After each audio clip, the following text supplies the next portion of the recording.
Hello everyone, तो कैसे हैं आप लोग। आई होप कि आप बहुत बहुत और बहुत ज़्यादा बढ़िया होंगे और आप लोगों की तैयारी बहुत ज़ोरों शोरों से चल रही होगी क्योंकि अब आपके एग्ज़ाम बहुत ही पास में आ चुके हैं। जी हाँ, आपके जून 25 के एग्ज़ाम आने वाले हैं सीएमए फाउंडेशन के मेरे प्यारे प्यारे दोस्तों। तो अब हम लोग आपसे मिल रहे हैं और आप लोगों के लिए एक बहुत ही धमाकेदार सेशन का प्रबंध कर दिया गया है और ये हर सब्जेक्ट के लिए कर दिया गया है, जिसके अंदर आज मैं आपको पढ़ाने वाला हूं आपका पहला lecture of CMA foundation economics यानी बिजनेस इकोनॉमिक्स का। तो आपको मैं बता दूं कि आप इस लेक्चर से क्या उम्मीद रख सकते हैं। जो हमने सीरीज प्लान करी है आप लोगों के लिए हर सब्जेक्ट की, इसके अंदर हल्का सा ओवरव्यू दे देता हूं मैं पहले, फिर शुरू करेंगे और बिल्कुल भी टाइम वेस्ट नहीं करेंगे।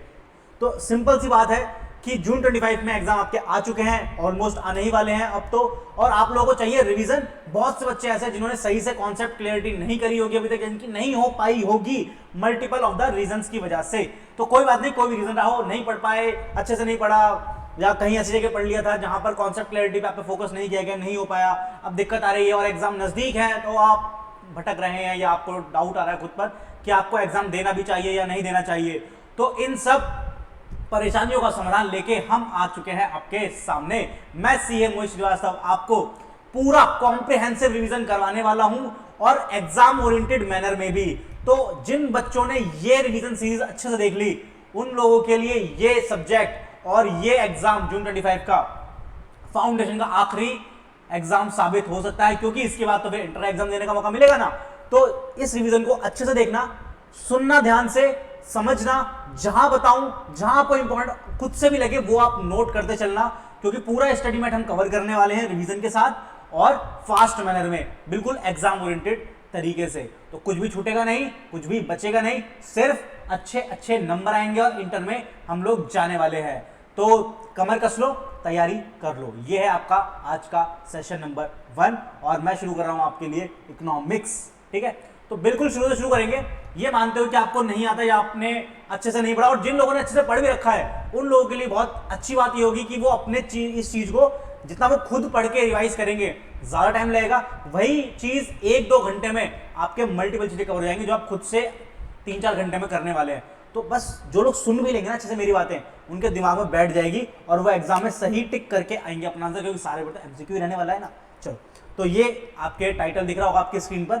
चलिए अब इससे आगे बढ़ते हैं। जून 25 रिवीजन बैच बिल्कुल free of cost, only on YouTube पर आपको मिलने वाला है हर सब्जेक्ट का। तो तैयारी बिल्कुल आप डेली इसी टाइम पर बैठ जाइए, आपको मजा आने वाला है।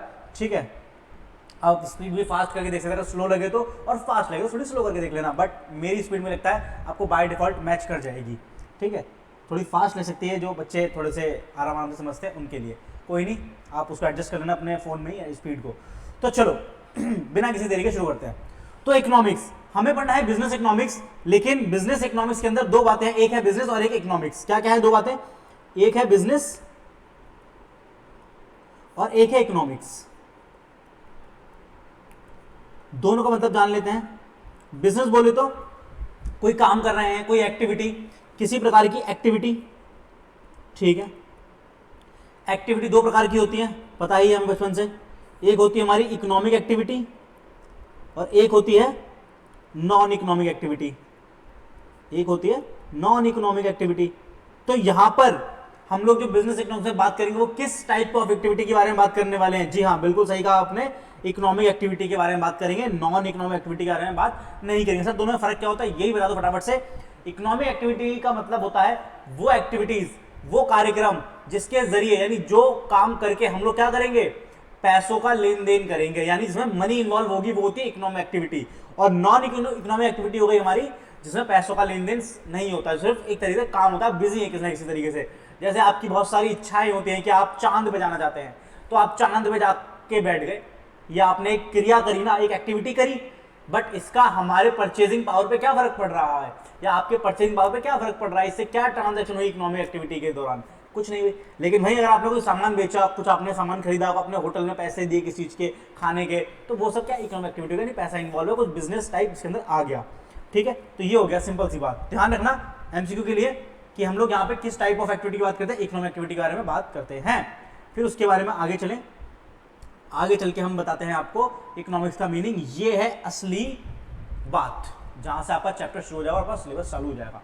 इकोनॉमिक्स देखो इकोनॉमिक्स कहां से आया है, इट इज ओरिजिनेटेड, बताओ किस वर्ड से ओरिजिनेट हुआ है, ओरिजिनेटेड फ्रॉम ग्रीक वर्ड। ये है एग्जाम का क्वेश्चन, वो पूछ लेता है इकोनॉमिक्स जो है किस लैंग्वेज से ड्राइव हुआ है, तो ग्रीक वर्ड से। आपके ऑप्शन में हो सकता है Greek, Italian, German, French, American, कुछ भी हो सकता है। तो हमें क्या ध्यान रखना है, ग्रीक वर्ड से। ठीक है जी, ग्रीक वर्ड से। ग्रीक में इसका मतलब क्या होता है, या ग्रीक में देखो इकोनॉमिक्स को तो इकोनॉमिक्स नहीं बोलते होंगे ग्रीक में, वहां तो लैंग्वेज अलग है, तो इकोनॉमिक्स को कुछ और बोला जाता है। वहां पे क्या बोला जाता था, वहां बोला जाता था इकोनोमिया, इकोनोमिया, बोलो मेरे साथ इकोनोमिया। लेकिन लेकिन अभी एक क्वेश्चन बताऊंगा, बड़ा ट्रिकी क्वेश्चन रहता है, मजा आ जाएगा आपके लिए।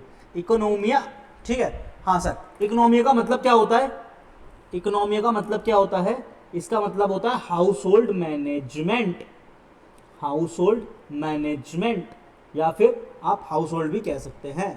ठीक है, तो ये मतलब होता है।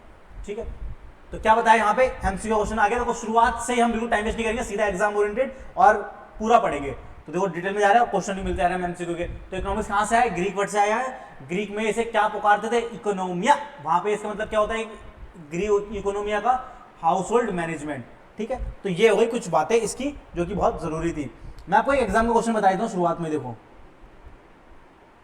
एक चलो दो क्वेश्चन बताता हूँ।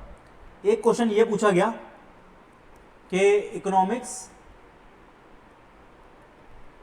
is derived from which language? Option A, अभी मैंने बताया वही क्वेश्चन है, Italian, option B French, option C American, क्या कह रहे हो, ऑप्शन डी आंसर है, सुन तो लो पहले। ऑप्शन डी, देखो अगर मजेदार क्वेश्चन होगा तो क्या कर देगा, नन ऑफ द अबव कर देगा ऑप्शन में। देखो, और आपको लगता है कि नन ऑफ द अबव तो आंसर हो ही नहीं सकता, उसने ग्रीक ऑप्शन में ही नहीं दिया। अब बोलो क्या करोगे। तो अब बहुत से बच्चे होंगे यार कुछ तो आंसर था, कुछ तो आंसर था, तो जल्दबाजी में तो इटालियन या फ्रेंच अमेरिकन लगा देंगे। जिन्होंने डिटेल में अच्छे से पढ़ा हुआ है, ग्रीक याद रहेगा, वो चुनेंगे नन ऑफ द अबव। ठीक है, क्योंकि सही आंसर क्या है इसका, ग्रीक। ऑप्शन में ग्रीक होगा तो ग्रीक लगाएंगे, नहीं होगा तो नन ऑफ द अबव लगाएंगे, सिंपल सी बात है। ठीक है, एक और क्वेश्चन नंबर 2 देखो, बहुत ही मजेदार क्वेश्चन। एक और क्वेश्चन नंबर 2 देखो, economics is derived from which word, यानी किस शब्द से इकोनॉमिक्स का जन्म हुआ है। देखो इकोनोमिया बोला था, ध्यान से सुनना। अब ये भी हो गया एक इकोनोमिया, ये भी हो गया एक इकोनोमिया, ये भी हो गया आपका एक इकोनोमिया,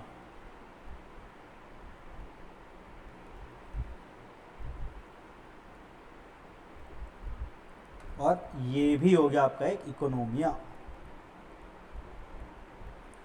तो बताओ सही आंसर क्या होगा, सही आंसर क्या होगा, सभी इकोनोमिया। इसलिए अब क्या ध्यान रखना है कि हम लोग बोलते तो इसको प्रोनाउंसिएशन में इकोनोमिया ही है, लेकिन याद रखने के लिए, क्योंकि हमें एग्जाम में नंबर लेना है, तो एग्जाम में नंबर लेने के लिए हम इसका प्रोनाउंसिएशन ही गलत कर देंगे। हम बुलाएंगे जैसे अपने किसी दोस्त को बुलाते हैं, ओ इकोनोमिया, तो क्या बुलाएंगे इसको, ओ इकोनोमिया। तो ध्यान रखना, इकोनोमिया नहीं, सही प्रोनाउंसिएशन इकोनोमिया होता है, बट एग्जाम में पहचानने के लिए, नंबर लेने के लिए हम क्या करेंगे, इसे क्या पुकारेंगे, ओ इकोनोमिया, प्यार से। ठीक है, तो ये एक बात हो गई इसके अंदर की, बहुत बढ़िया। चलो आगे चलते हैं।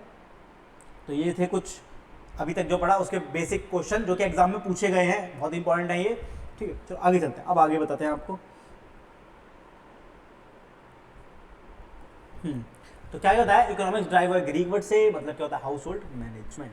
ठीक है, हाँ। अब एक और बात इसकी आती है आपके जीवन में कि भाई साहब पिताजी कौन है इकोनॉमिक्स के, फादर ऑफ मॉडर्न इकोनॉमिक्स,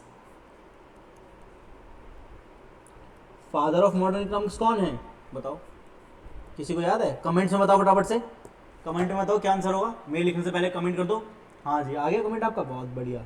तो mister Adam Smith, Adam Smith कौन है, इकोनॉमिक्स के पिताश्री हैं। ठीक है, अब एडम स्मिथ ने एक बहुत इंपॉर्टेंट कार्यक्रम करा अपने जीवन में, क्या कार्यक्रम का, इन्होंने कार्यक्रम करा, इन्होंने 1776 में, ये ईयर याद करना पड़ेगा, इन्होंने कब 1776 में, यानी डबल थाला फॉर अ रीजन वाले ईयर में, डबल सेवन आ गया ना, तो ठीक है 776 में यानी 1776 में इन्होंने एक बुक लिखी थी।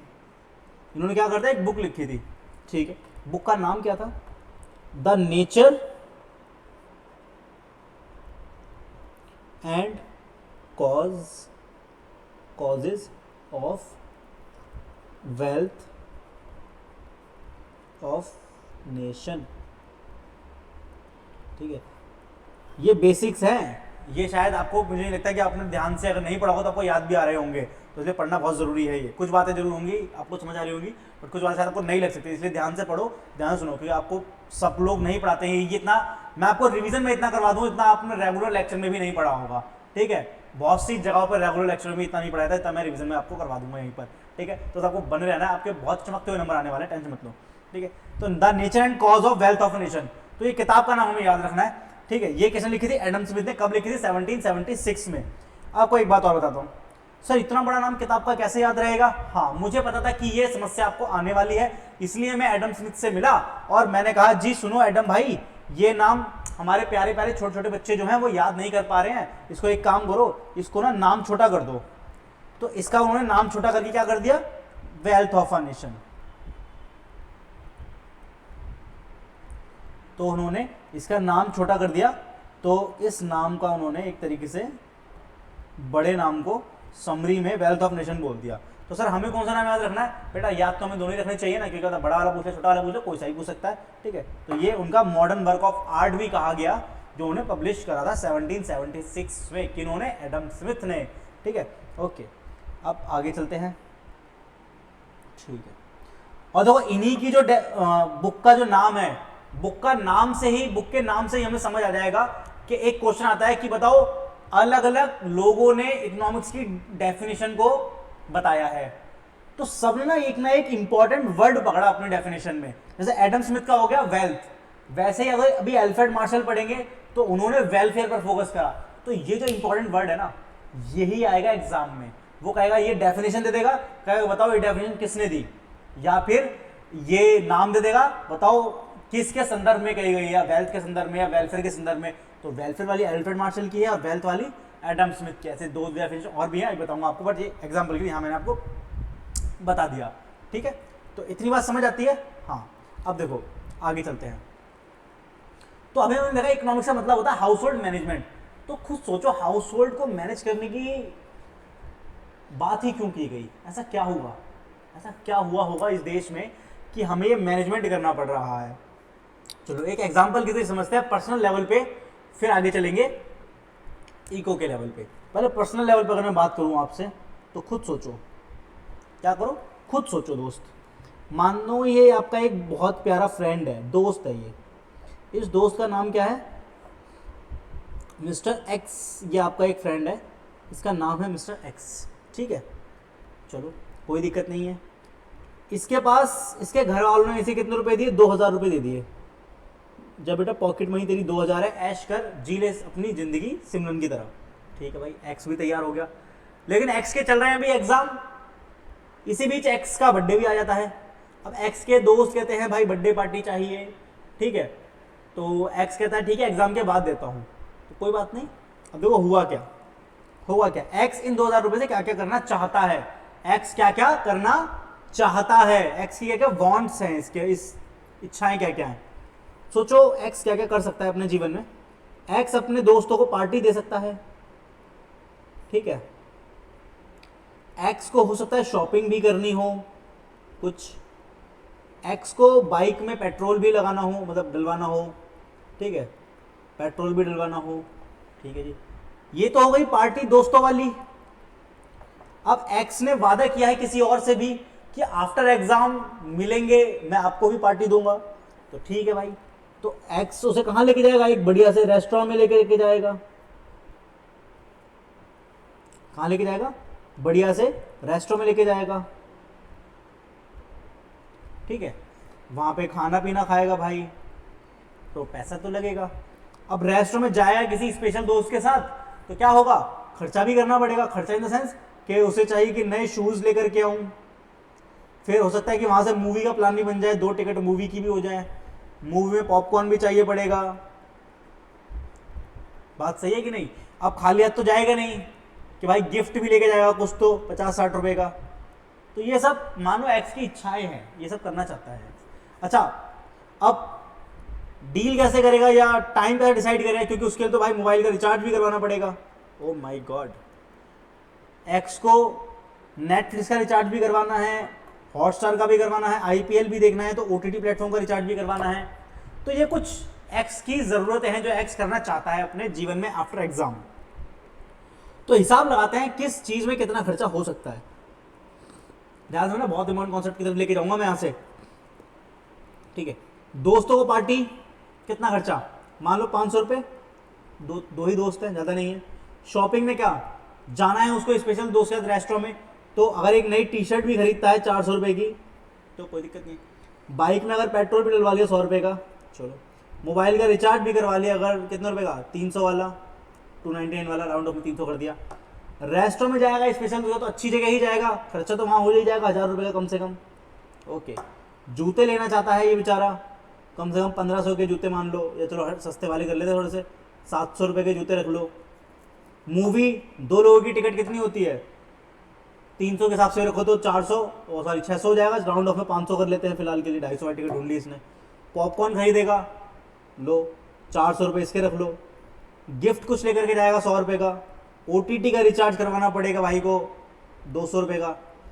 तो सोचो, अब देखो ये है एक्स की ज़रूरतें जो एक्स करना चाहता है, कितना खर्चा हो रहा है इन सबको जोड़ करके। आओ हिसाब लगाते हैं। 500, 400, 900, 1000, 1300, 2300, 3000, 35, 4, 4200। ओ माय गॉड, एक्स के पास पैसा कितना है, सिर्फ 2000 रुपये। एक्स की इच्छाएं कितने रुपए के बराबर की हैं, 4200 रुपये की। और ऐसे नहीं कि सारी तो ये जरूरत है, इंपॉर्टेंट है, हाँ जी इंपॉर्टेंट है, बट इन इंपॉर्टेंट में से भी ये छांटना पड़ेगा एक्स को कि कौन सी ऐसी जरूरतें हैं जो कम इंपॉर्टेंट है और कौन सी ऐसी जो बहुत ज्यादा अर्जेंट है, प्रायोरिटी बेसिस की कौन सी हैं, उनको छांटना पड़ेगा। तो एक्स क्या करेगा, यार मेरे दोस्त तुम्हें तो मैं बाद में भी मना लूंगा, तुम अभी रुक जाओ, तुम्हें बाद में पार्टी देंगे। तो दोस्तों की पार्टी कैंसल। शॉपिंग, 400 रुपये की टी शर्ट भाई ने नहीं खरीदी, उसके पास रखी हुई थी कोई पुरानी शर्ट, उसने भाई पहन ली प्रेस करके बढ़िया मस्त, पेट्रोल डलवाना पड़ेगा तभी तो जाएगा। मोबाइल के रिचार्ज मान लो जरूरत है बहुत ज़्यादा, ठीक है। रेस्टोरेंट में फूड जो 1000 रुपये का खाना था वहाँ से हट करके भाई ने क्या करा, थोड़ा 800 वाले में चला गया, चलो कोई दिक्कत नहीं। जूते नहीं लेकर के आए नए वाले, दोस्त से मांग के चला लिया काम। मूवी की टिकट तो लगेगी 500 रुपये की, ये तो करना ही पड़ेगा, ठीक है। कितना हो गया, 17, ठीक है। उसके बाद पॉपकॉर्न, इसमें पॉपकॉर्न नहीं खाएंगे, बाहर निकल के मोमोज खा लेंगे। गिफ्ट लेकर के नहीं गया, ओटीटी का रिचार्ज करवा लिया, या फिर गिफ्ट भी लगा लो, चलो कोई नहीं, 2000 रुपये पूरे हो जाएंगे फिर, ठीक है। चलो गिफ्ट भी रख लिया 100 रुपये का, जाओ।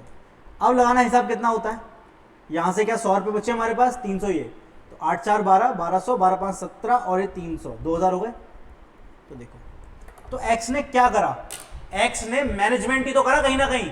एक्स ने मैनेजमेंट किस चीज का करा, एक्स ने मैनेजमेंट करा पैसों का, मनी का मैनेजमेंट करा, और उसमें भी ये देखा कि कौन सी जरूरतें मेरी ऐसी हैं जो बहुत ज्यादा अर्जेंट हैं, जो कैसी हैं, बहुत ज्यादा अर्जेंट हैं, जो कि आज ही उसे फुलफिल करनी है, बाद में करेगा तो दिक्कत होगी। ऑब्वियसली दोस्तों को तो मना लूंगा, लेकिन स्पेशल दोस्तों को कैसे मनाऊंगा मैं, अगर वही नाराज हो जाए तो फिर जीवन में क्या ही मजा है इस दुनिया का, है ना। जीवन सुना सुना लगेगा, जग सुना सुना लगेगा।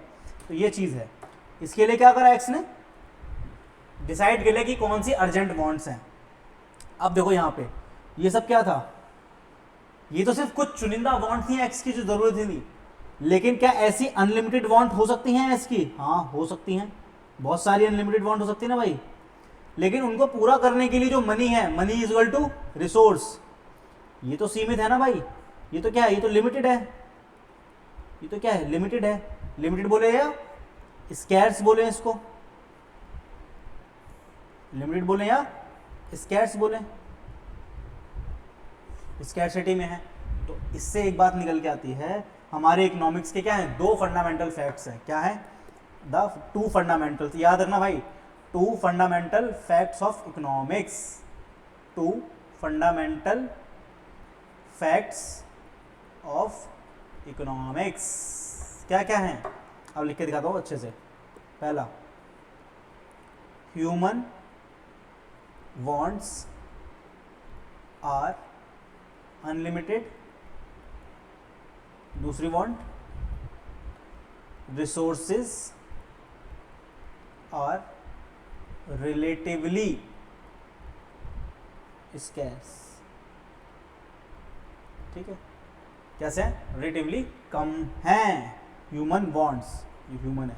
ठीक है, क्लियर है ये वाली बात, परफेक्टली, वेरी गुड। अब देखो इकोनॉमी के अंदर क्या था, हाउस होल्ड मैनेजमेंट। अब खुद सोचो, क्या हमारे घर में भी ये सब चीजें नहीं हो रही होती हैं?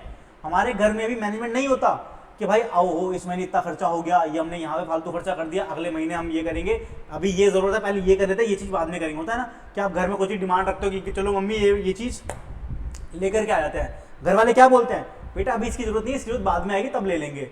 तो क्या करा उन्होंने, अभी उसको प्रायोरिटी नहीं दी क्योंकि वो उतना अर्जेंट नहीं है, उससे भी ज्यादा अर्जेंट चीजें हैं उनको आज कर रहे हैं, बाकी चीजों को बाद में कर लेंगे। उन्होंने क्या कहा, पोस्टपोन कर दी जो अर्जेंट नहीं है। ठीक है, ये तो हमारे घर में भी होता है। क्यों घर में, क्योंकि घर में भी तो पैसा है, लिमिटेड है, रिसोर्स क्या है, लिमिटेड है। तो ये ही है। तो इकोनॉमिक्स हम अपने बचपन से घर में ही देखते आ रहे हैं, घर में भी इकोनॉमिक्स हो रही है हमारे, बस हमें पता नहीं था, लेकिन अब हमें पता चल चुका है। ठीक है, चलो आगे चल सकते हैं। जी हाँ, बिल्कुल चल सकते हैं। ये वाली बात हो गई हमारी खत्म। ओके, अब मैं आपको आपके स्टडी मेट पे लेके चलता हूँ, वहां पे आपको इकोनॉमिक्स की डेफिनेशन दिखाता हूँ जो मैंने आपको बताई। 4 लोगों ने डेफिनेशन दी है, अलग अलग लोगों ने अलग अलग संदर्भ में, और एमसीक्यू वहां से बनता ही बनता है हर बार। देखो देखो, ये रहा सारा आपका इकोनॉमिक्स का जो मैंने आपको समझाया पूरा का पूरा। ठीक है, थोड़ा इसको बड़ा कर दे, अच्छे से आपको दिखाई दे जाए। देखो दिख रहा है, तो इतना बड़ा क्या करोगे देख के, इतना ठीक है ना? ठीक है, तो भाई economics is one of the social science explain the economic activity of a man. किसका करता है, इकोनॉमिक एक्टिविटी, ना कि non economic activity. Non economic activity को हम इग्नोर करते हैं, तो ये सब यहाँ पे इसने बताया हुआ है। तो मैं आपको मेन चीज़ पे लेके चलता हूँ। ठीक है, ये सब पढ़ाऊंगा मैं, लेकिन आपको मेरा सीक्वेंस थोड़ा सा अलग रहेगा पढ़ाने का, उसकी चिंता मत करना, कवर सारा होगा। ठीक है, ये डेफिनेशन तो देखो 4 लोगों ने डेफिनेशन दी है भाई।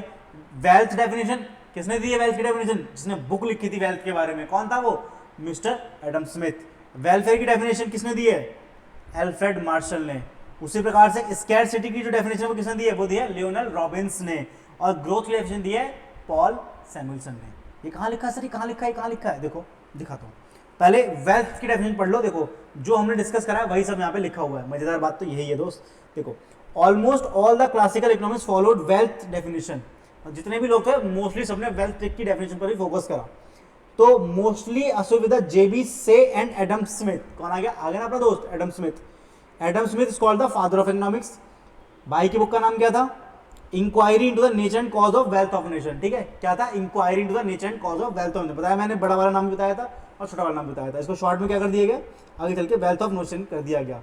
ठीक है, और कब लिखी थी बुक, 1776 में। ओके, हाँ एक बात और है, यहाँ पे लिखा नहीं है सही से, बट मैं आपको बताया था। इकोनॉमिक्स को 19th सेंचुरी तक किस नाम से पुकारा जाता था, political economics.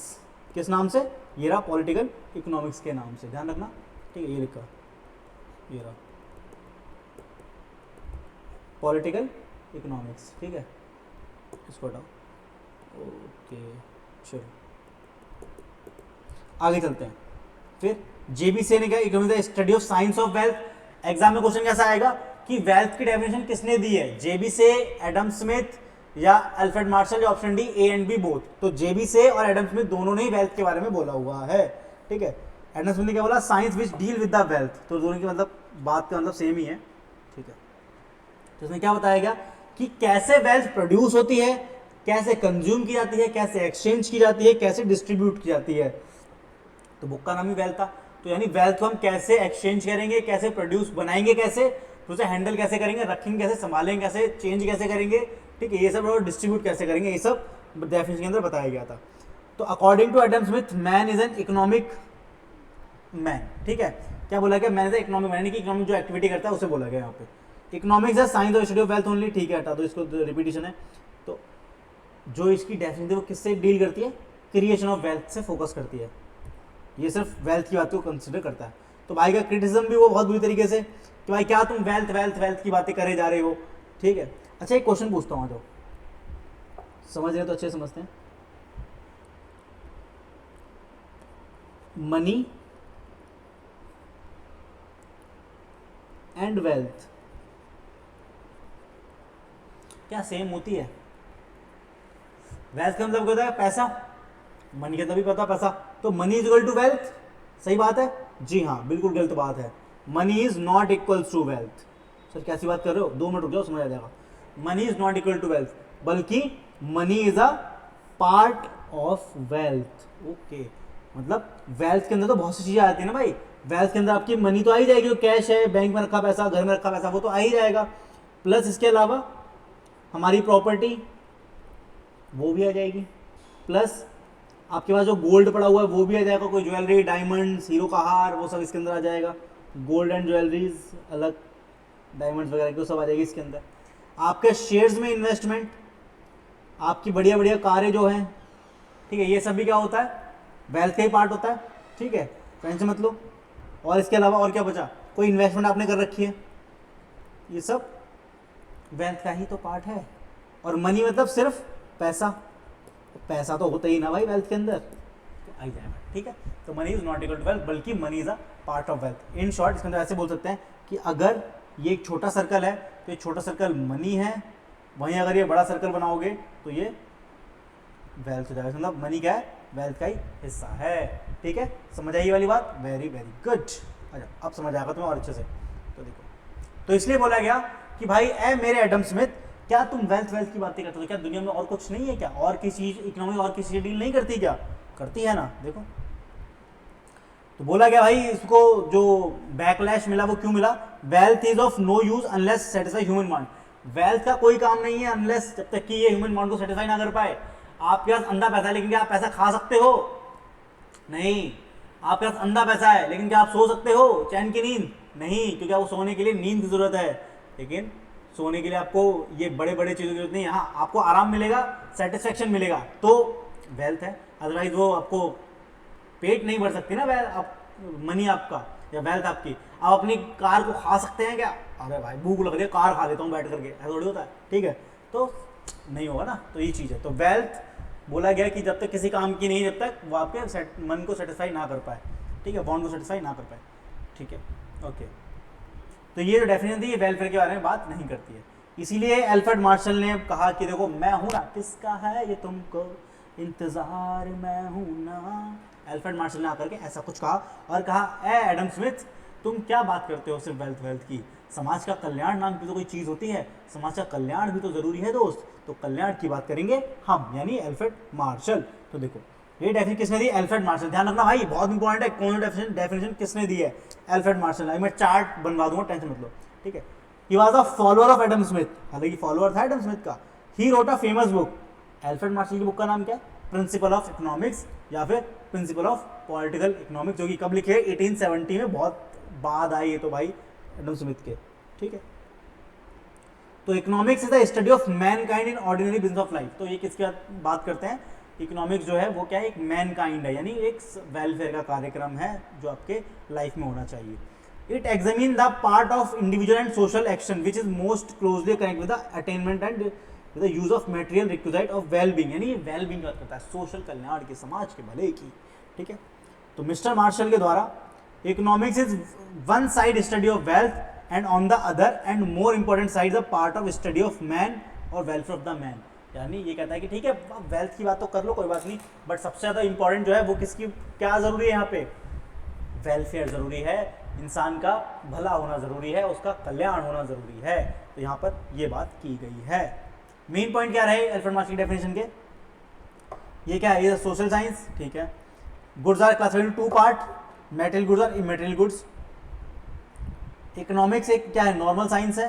The top priority is given to man welfare of man, secondary priority is given to wealth. तो मार्शल ने जो मेन प्रायोरिटी दी वो किसको दी?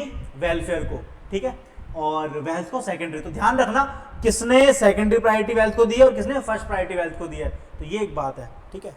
Martial enhance the status of man from economic man to social man. तो इसने कहा कि भाई सिर्फ पैसा पैसा मत करे आदमी, सामाजिक इंसान बन, समाज के साथ घुल मिल, समाज का भला कर, समाज से अपना भला करवा, वो जरूरी है।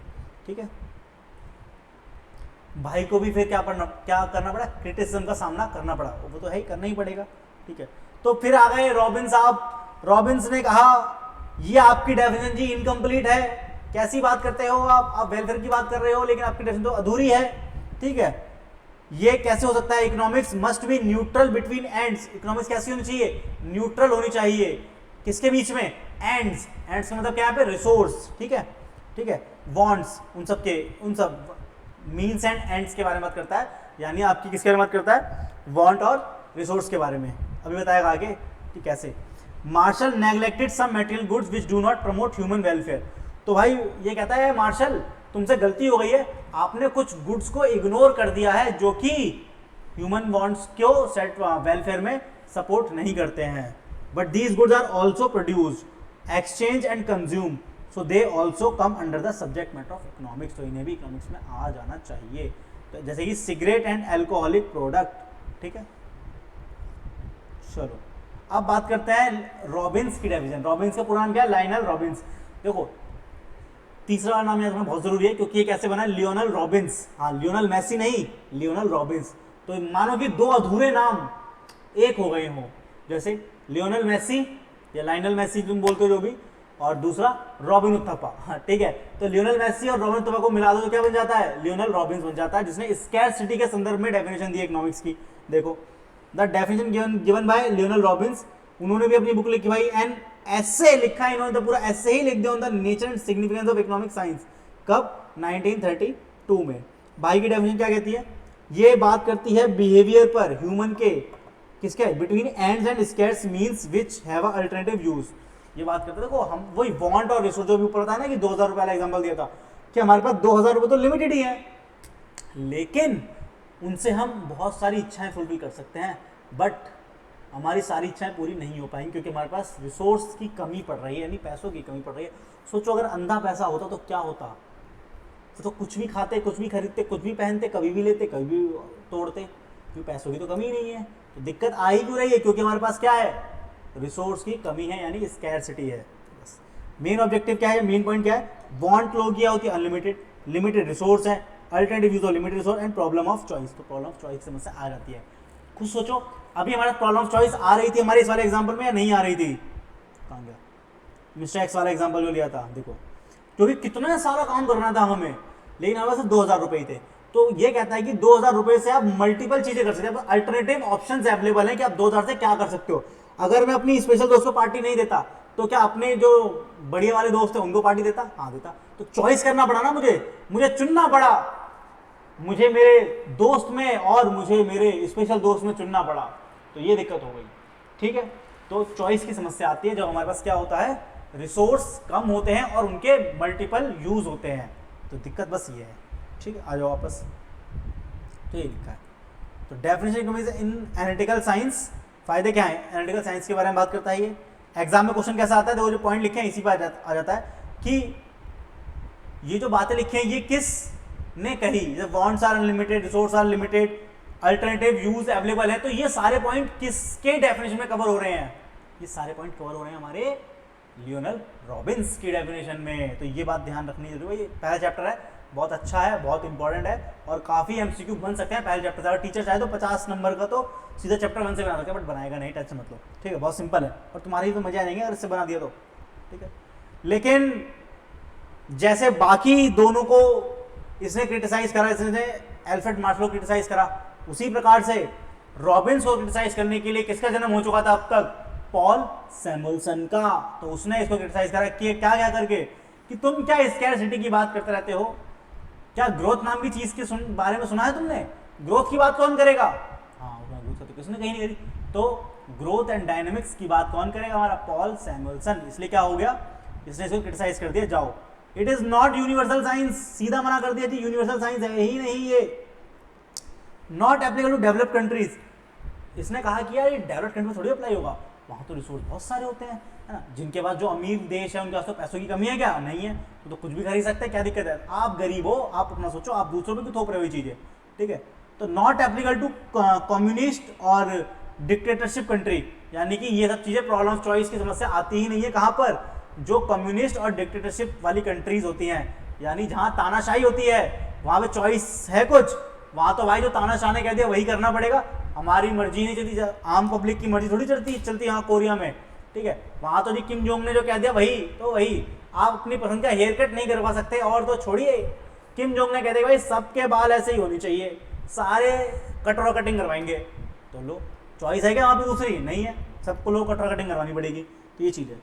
It an old wine in new bottle, तो इसने कहा कि कुछ नई चीज़ नहीं बता रहे हो भाई तुम रॉबिन भाई, आप बस आपने क्या करा, पुरानी शराब को नई बॉटल में डाल दिया आपने, बस ये कर दिया आपने, जो डेफिनेशन सुनी थी मार्शल और स्मिथ की, एडम स्मिथ के, आपने उसी को मोल्ड करके उसी की बातों को, और सर का एग्जांपल सुन ले 2000 वाला, उसी को आपने अपनी डेफिनेशन बना दिया, तो इसको ये चीज़ सुननी पड़ी अपने जीवन काल में। और इसने डायनामिक कॉन्सेप्ट को भी इग्नोर कर, मैंने बता दिया डायनामिक कॉन्सेप्ट और ग्रोथ की कॉन्सेप्ट को कौन फुलफिल करेगा, हमारा अगला आदमी पॉल सैमुअल्सन, किसके साथ मिलके, कीन्स के साथ मिलके, कीन्स आगे देखो अभी से, तो definition was given by John Maynard Keynes, JM Keynes और Paul A Samuelson in the book written by Samuelson. ये इसलिए बोलता है कि सैमुअल्सन इसलिए बोला गया कि बुक किसने लिखी थी, सैमुअल्सन ने।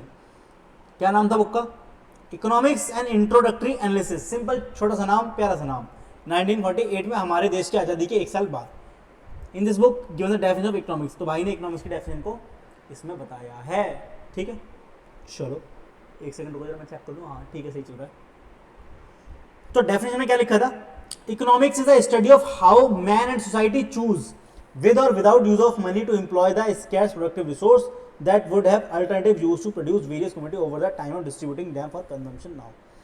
In short, ये एनालाइज करता है कॉस्ट एंड बेनिफिट पे और साथ साथ एलोकेशन पे, तो आप किस तरीके से एलोकेशन कर रहे हैं, तो ये यूज एलोकेशन की बात कर रहा है, तो कीवर्ड क्या रहेगा ऐसा, ग्रोथ, डायनामिक और एलोकेशन की बात करेगा कौन, पॉल ए सैमुअल्सन, ठीक है, ध्यान रखना ये बात है। भाई के मेन पॉइंट्स क्या थे डेफिनेशन के द्वारा, स्कैर्सिटी डेफिनेशन के अंदर जैसे बताया गया था सेम वैसे इसने बता दिया कि भाई except the unlimited want and limited resource which have alternative uses, तो भाई ने वो वाली बात को तो एग्री कर लिया कि भाई रॉबिन भाई आप बिल्कुल सही बात कह रहे हो, एग्री कर गया, उसी के वजह से इसने एक चीज बनाई। According to Samuelson the problem of scarcity of resource not only confined to present but also the future, इसने कहा देखो ये सिर्फ प्रेजेंट की समस्या है ही नहीं, ये तो फ्यूचर की भी समस्या है, तो इसने इस बात पे ही फोकस करा। It means he introduce the concept of time element, इसलिए उसने क्या करा टाइम एलिमेंट कॉन्सेप्ट लगाया। ये एवेंजर एंड गेम में तो टाइम ट्रैवलर कॉन्सेप्ट बाद में आई, तो पॉल सैमुअल्सन पहले ही कर चुका था 1948 में बैठ करके, देख रहे हो तुम। चलो, he also adopted by a dynamic approach to the study of economic, considering economic growth as an integral part, तो भाई ने कहा जी इकोनॉमिक ग्रोथ एक बहुत इंटीग्रल पार्ट है इकोनॉमिक्स का, तो ध्यान रखना। ग्रोथ डायनामिक की बात कौन करता है, पॉल ए सैमुअल्सन। वेलफेयर की बात कौन करता है, एल्फ्रेड मार्शल। स्कैर्सिटी की बात कौन करता है, रॉबिन्स। और वेल्थ की बात तो एडम स्मिथ ने कर ही दी थी, ठीक है। तो इस डेफिनेशन के अंदर आपको मार्शल के वेलफेयर की बात मिल जाती है और रॉबिन्स के स्कैर्सिटी की बात का भी इसमें आपको सुनने को मिल जाता है, सारी बातें जो उसने कही थी। तो it is nothing else but a combination of Marshall definition and Robbins definition, ठीक है। तो ये सब है। अच्छा, मैंने कहा था कि मैं एक चार्ट बनाता हूँ आपसे, ये चार्ट बना देता हूँ, देखो क्या है, किसने क्या कहा, कब कहा, देखो बना लो, ये भाई काम आएगा बाद में ना। देखो यहाँ से क्वेश्चन आते ही आता है एग्जाम में, इसलिए इसको मैं दोबारा से चार्ट की फॉर्म में लिखवा देता हूँ।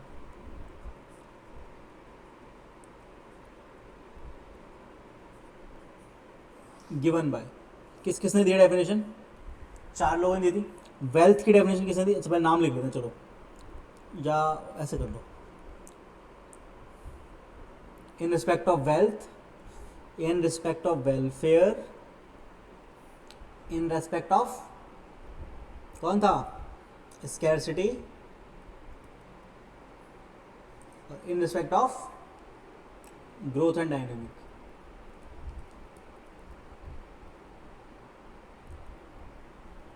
वेल्थ की डेफिनेशन किसने दिया हमें, एडम स्मिथ।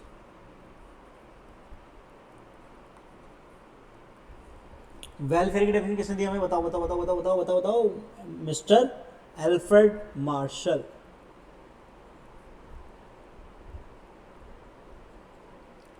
स्कैरसिटी की डेफिनेशन किसने दी हमें? Lionel Robbins. और growth and dynamic, Paul A Samuelson. ठीक है, तो ये सब चीज़ें थी जो कि आपको याद रखनी ज़रूरी है इस बात के अंदर। ठीक है, चलो वापस आते हैं। अब देखो माइक्रो एंड मैक्रो की बात होती है इसी के साथ। अब देखो ये तो सिंपल सी बात है। देखो माइक्रो मतलब होता है इंडिविजुअल फर्म। जब बात करते हैं छोटे लेवल पे तो होता है माइक्रो, याद है ना, माइक्रोस्कोप, छोटे छोटे कीटाणु वगैरह देखने का काम आता है, माइक्रोस्कोप से देखते हैं ऐसे करके, तो वो सब माइक्रोस्कोप से तो माइक्रो, सूक्ष्म। ठीक है, तो और मैक्रो बोले तो ब्रॉड, बड़ा, पूरे नेशनल लेवल पे बात होती है उसकी। ठीक है, तो माइक्रो में बात करते हैं इंडिविजुअल फर्म की, यहाँ बात करते हैं ऑल नेशनल लेवल पर। ठीक है, ये सब हो गया। तो देख लो, देखते हैं एक बार माइक्रो वर्ड कहाँ से आया। माइक्रो भी कहाँ से आया आपका? ग्रीक वर्ड से आया है। देखो पूरी इकोनॉमिक्स ही ग्रीक से आई, तो माइक्रो भी ग्रीक से ही आएगा, ये कुछ अलग तो है नहीं। इसका मतलब क्या होता है? वेरी स्मॉल और मिलियंथ पार्ट, यानी मिलियंथ पार्ट ऑफ किसी एक पर्टिकुलर आइटम का। तो ये बात करता है इंडिविजुअल यूनिट्स की बात करता है। ठीक है, इंडिविजुअल कंज्यूमर, इंडिविजुअल प्रोड्यूसर, ये सब individual cost, individual firm, industry, उसके बारे में बात करता है। ठीक है, तो मार्शल के अनुसार economics divide the economy into small units और small part and each part is studied. ठीक है, ये कहता है कि भाई कंज्यूमर मैक्सिमम सेटिस्फेक्शन प्राप्त करता है, ये बता दिया इसने। How the producer get maximum output and how the firm get maximum profit. तो एल्फ्रेड मार्शल ने बताया कि भाई इसके अंदर हम पढ़ते हैं कि कंज्यूमर मैक्सिमम सेटिस्फेक्शन कैसे अचीव करेगा, वो आप पढ़ोगे यूटिलिटी एनालिसिस के अंदर ही पढ़ेंगे डिमांड के बाद। और जो प्रोड्यूसर है वो मैक्सिमम आउटपुट कैसे कमाएगा या मैक्सिमम आउटपुट कैसे बनाएगा, ये पढ़ेंगे प्रोडक्शन के अंदर। और फिर ये कहता है कि आप फर्म जो है एज अ इंडिविजुअल वो मैक्सिमम प्रॉफिट कैसे कमाएगी। तो ये सब हम पढ़ेंगे अपने किसके अंदर? माइक्रो इकोनॉमिक्स के अंदर। ठीक है, तो केई बोल्डिंग, ये एग्जाम का क्वेश्चन एक बार मैंने देखा हुआ आया हुआ है आपके एग्जाम में। Micro economics is the study of particular firm, particular household, particular price, wage, income, individual, यानी कि किसी भी लेवल पे अगर बात हो रही है, स्मॉल लेवल पे, किसी भी पॉइंट की अगर बात हो रही है स्मॉल लेवल पे या इंडिविजुअल लेवल पे, वो माइक्रो का पोर्शन है। बस इतनी बात दिमाग में बैठा लो, रटने का यूनिट खत्म हो जाएगा। ठीक है, किसने कहा ये? केई बोल्डिंग। क्या नाम है? केई बोल्डिंग। ठीक है, स्कोप ऑफ माइक्रो इकोनॉमिक्स। ठीक है, हाँ ये पढ़ लो, ये अच्छी चीज़ है। ठीक है, स्कोप ऑफ माइक्रो इकोनॉमिक्स, ये इसके अंदर क्या क्या हमें पढ़ना होता है। देखो, प्रोडक्ट प्राइसिंग, फैक्टर प्राइसिंग और इकोनॉमिक वेलफेयर। प्रोडक्ट प्राइसिंग के अंदर क्या क्या? Demand supply. वेलफेयर के अंदर क्या क्या आ गया आपका? फैक्टर प्राइसिंग के अंदर क्या क्या? जो फैक्टर प्रोडक्शन होता है, लैंड लेवल, कैपिटल एंटरप्रेन्योर, वो आ गया। और इकोनॉमिक वेलफेयर के अंदर क्या क्या? Efficiency in production, efficiency in consumption and overall economic efficiency. तो ये कुछ पॉइंट हैं। ठीक है, और मैक्रो में तो मैंने बता दिया क्या होता है कि जो नेशनल लेवल बात करता है, बड़े लेवल बात करता है, वो सब होता है लार्ज या वेरी बिग। ठीक है, तो बस ये आ गया। इसके अंदर नेशनल इनकम का एग्जांपल पकड़ लो, full employment, total output, total investment, total consumption, ये सब इसके अंदर आ जाएगा आपका। ठीक है, ओके। इसके अंदर हम बात करते हैं एग्रीगेट डिमांड और एग्रीगेट सप्लाई की। माइक्रो के अंदर बात करते हैं demand, supply, production individual level पे, लेकिन मैक्रो में बात किसकी होती है? एग्रीगेट डिमांड, एग्रीगेट सप्लाई, ये सब चीजें। फुल एम्प्लॉयमेंट, अंडर या अनएम्प्लॉयमेंट, नेशनल पे इन्फ्लेशन, नेशनल इनकम, ये सब, या नेशनल इन्वेस्टमेंट, ये सारी बातें कहाँ होती है? मैक्रो के अंदर की जाती हैं। ठीक है, एक मिनट रुकना। परफेक्ट, चलो ओके। मैक्रो का scope, theory of output and employment, theory of trade cycle, theory of inflation, theory of economic growth, मतलब थियरी ऑफ डिस्ट्रीब्यूशन, जहां भी बड़े लेवल की बात हो रही है वो सब मैक्रो के अंदर आता है। ठीक है, देखो ये रहा macro economic analysis, some problem of the economy. देखो एक चीज बताता हूं,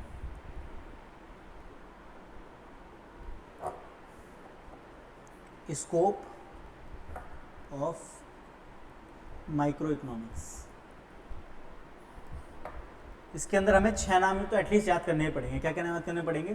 देखो, product pricing,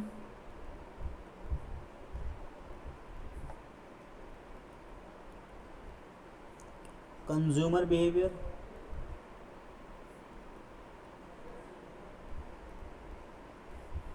location of firm,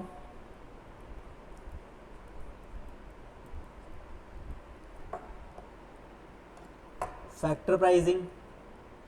6 नाम तो याद करने ही पड़ेंगे दोस्तों, और मैं भी याद करवाता हूँ, देखो 2 मिनट लगेंगे याद करने में। इकोनॉमिक कंडीशन,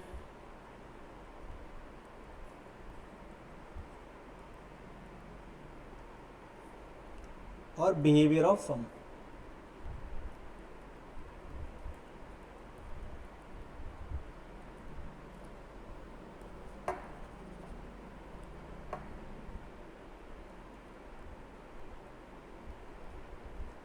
ठीक है, तो ये 6 नाम आपको रटने ही पड़ेंगे। माइक्रो किसके अंदर आते हैं माइक्रो के अंदर।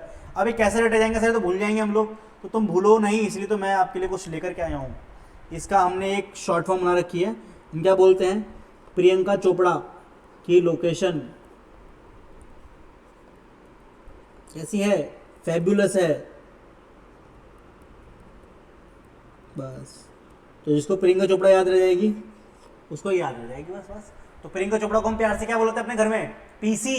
ठीक है, तो पीसी की लोकेशन कैसे है, फैब है। ठीक है, तो पीसी की लोकेशन कैसी है, फैबुलस को हमने क्या कर दिया, फैब कर दिया।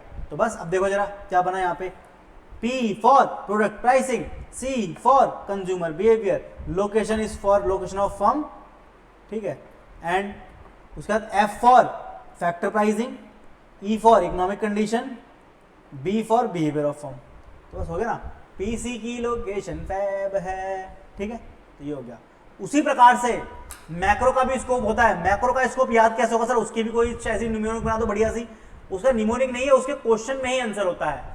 तो अगर वो मैक्रो पूछेगा ना, तो वो एग्जाम्पल में जो स्कोप होंगे उसके, उसमें कहीं ना कहीं नेशनल वर्ड लिखा होगा, या हो सकता है ओवरऑल लिखा हो, या होल लिखा हो, या इंडिया इंडियन करके लिखा हो।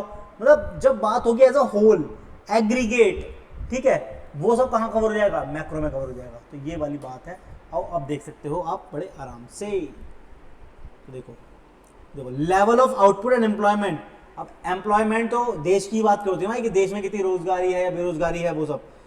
Fluctuation level of output employment, national word आ गया, बोला था मैंने। Change in general price level, यानी इन्फ्लेशन। इन्फ्लेशन तो पूरे देश के लिए ही होगी, हमारे घर की थोड़ी होगी। Economic growth and economic development, economic growth ये तो मैक्रो का वर्ड है। थियरी ऑफ डिस्ट्रीब्यूशन, और डिस्ट्रीब्यूशन की कैसे कैसे हम बांटेंगे सब में। ठीक है, ओके।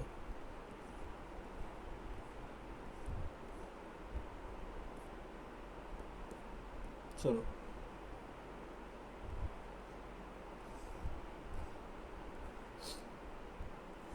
अब ये बात बताऊंगा, उससे पहले एक चीज बता देता हूँ। इकोनॉमिक्स क्या होती है, पॉजिटिव साइंस और नॉर्मेटिव साइंस। इकोनॉमिक्स दोनों में से क्या है, पॉजिटिव साइंस है या नॉर्मेटिव साइंस है। इकोनॉमिक जो है वो पॉजिटिव साइंस है, नॉर्मेटिव साइंस है। कमेंट में बताओ फटाफट से, 2 मिनट दिए।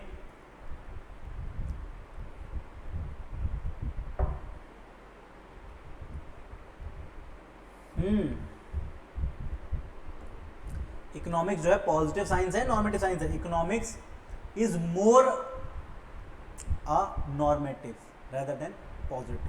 ठीक है, तो देखो दोनों का मतलब क्या होता है। ठीक है,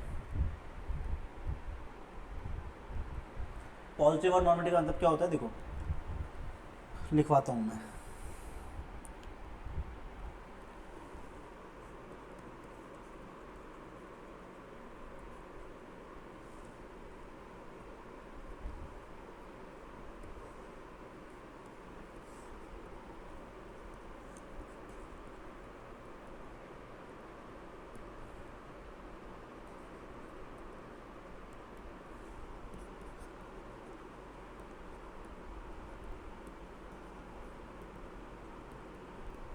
तो अब समझ आएगा, अभी तक तो जितनी भी बातें हमने पढ़ी है सारी हमने पढ़ी किसके किसके लिए, इकोनॉमिक्स के।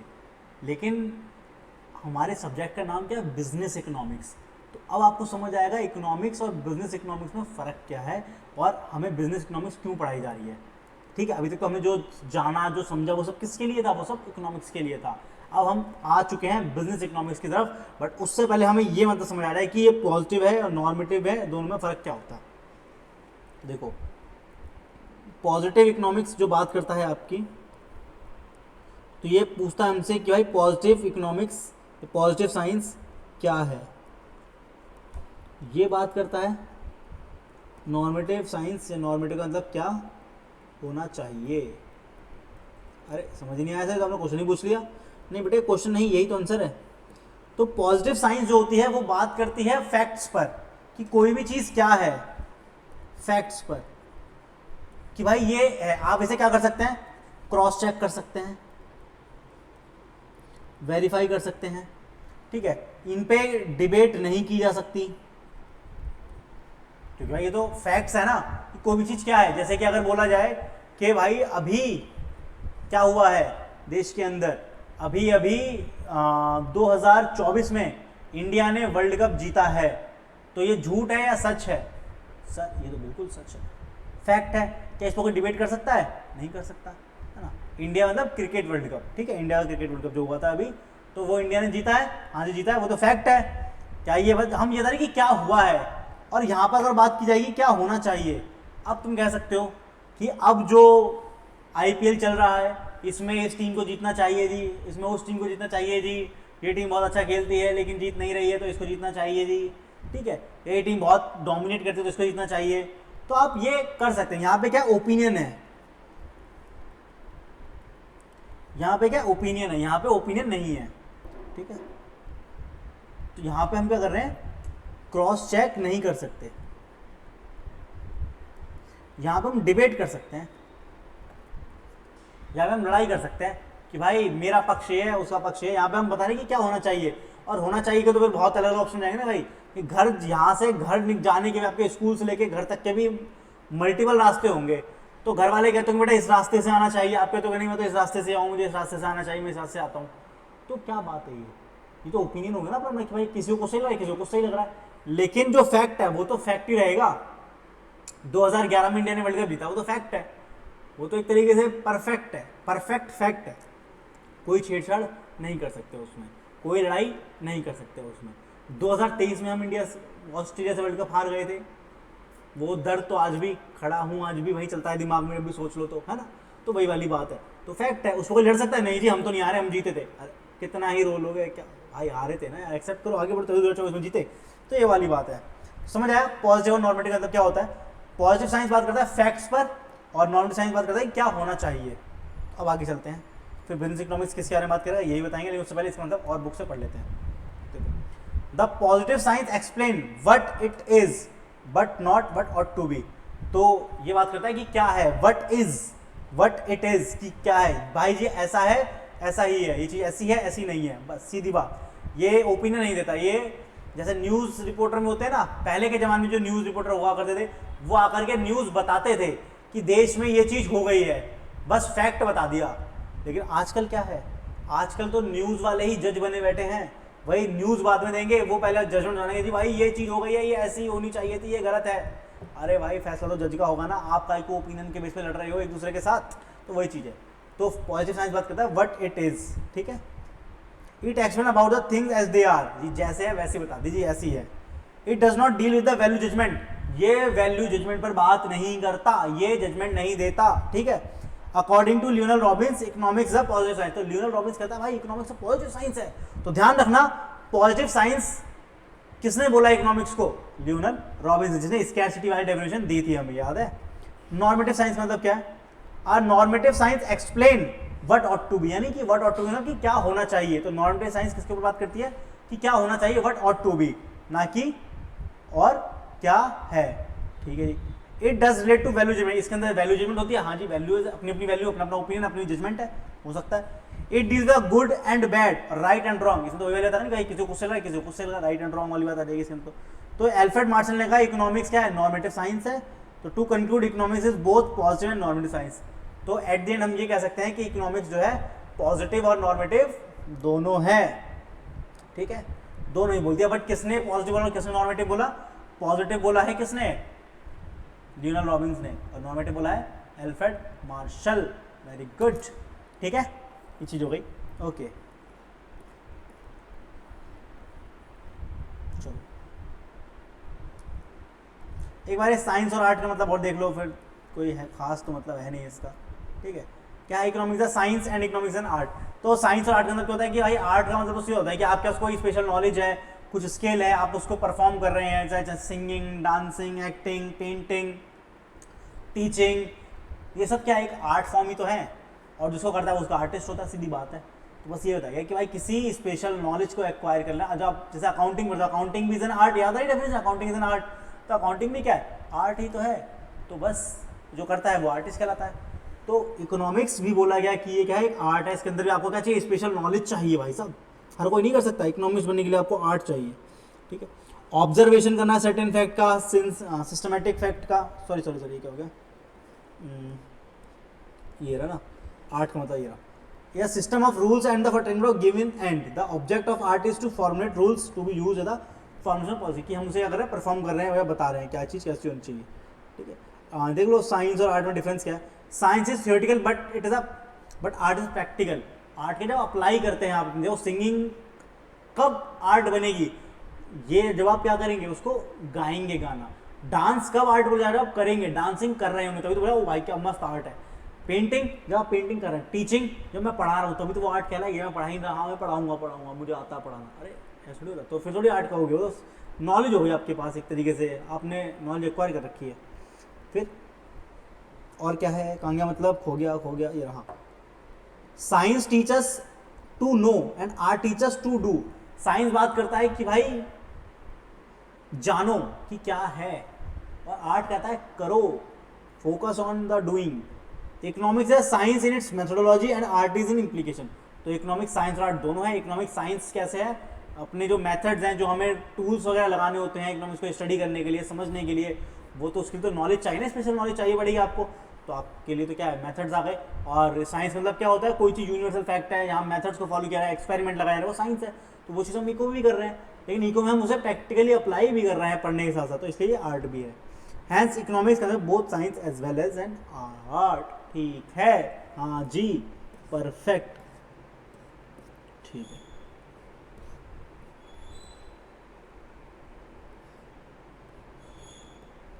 डायरेक्टिव मेथड की बात कर लो, डायरेक्टिव इंडक्टिव मेथड क्या होता है। डायरेक्टिव मेथड को नाम याद करने भाई, इसका और नाम क्या है, इसका नाम है प्रायर मेथड, एब्स्ट्रैक्ट मेथड और analytical method. Prior method, abstract method और एनालिटिकल मेथड, ठीक है। इन दिस मेथड लॉ और theory are prepared on the base of fundamental assumption.